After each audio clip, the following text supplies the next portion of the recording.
bonjour à tous et bienvenue dans le Gard sur une des parcelles de notre référentiel de maturité. Référentiel que vous connaissez peut-être déjà, nous en avons parlé en juin au moment de notre comptage de grappes pour estimer le potentiel de production. Et aujourd'hui nous sommes le lundi 3 août et ça correspond à la deuxième semaine de prélèvement de baies pour estimer la maturité des raisins. Et Bernard, combien de parcelles prélève-t-on sur le réseau? Alors sur le Gard, nous prélevons 113 parcelles qui sont prélevées par l'ensemble des équipes de consultants œnologues. Ces 113 parcelles sont réparties un petit peu partout sur le département pour apprécier la diversité de terroirs ainsi que la diversité des cépages. Et quelle est la méthode de prélèvement? Alors le principe consiste à prélever sur 40 souches qu'on va choisir bien sûr de façon aléatoire sur la parcelle pour bien représenter la diversité et le potentiel de la parcelle. Et ensuite sur ces 40 souches on va prélever 5 baies qu'on va prendre sur une grappe, donc bien sûr sans choisir la grappe.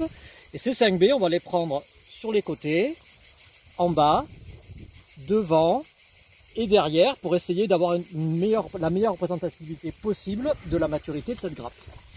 Et une fois prélevé, quels sont les paramètres qui sont analysés? Alors une fois prélevés, tous les échantillons convergent vers notre laboratoire de Nîmes et ensuite on analyse des paramètres de 3 natures, certains en relation avec le potentiel de production, c'est essentiellement le poids des baies, d'autres en relation avec la maturité, ce sont la teneur en sucre et les principaux paramètres acides. Et enfin, de façon un peu plus spécifique au rouge, on va analyser les teneurs en anthocyanes et les quantités de tanins. Et ensuite, j'imagine que toutes ces données sont analysées et commentées. Alors, toutes ces données sont bien sûr analysées et commentées. En général, pour ce qui concerne le Gard, le mardi après-midi. Et une note est rédigée à destination de l'ensemble de nos clients.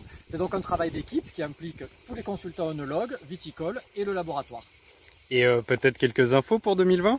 Alors pour cette année, quelques premières informations. Donc on confirme la précocité de l'année qui sera peut-être pas dans les records, nous verrons ça cette semaine. Élément intéressant, on a plutôt des grosses baies, ce qui est intéressant par rapport au potentiel de production. Il y a de l'extraction des jus, sur les rosés par exemple. On a des paramètres acides qui sont relativement intéressants. Donc un millésime qui a l'air de démarrer de façon plutôt positive. Et vous prélevez uniquement sur votre référentiel? Ben non, pas uniquement sur le référentiel, on réalise aussi un grand nombre d'analyses pour nos clients.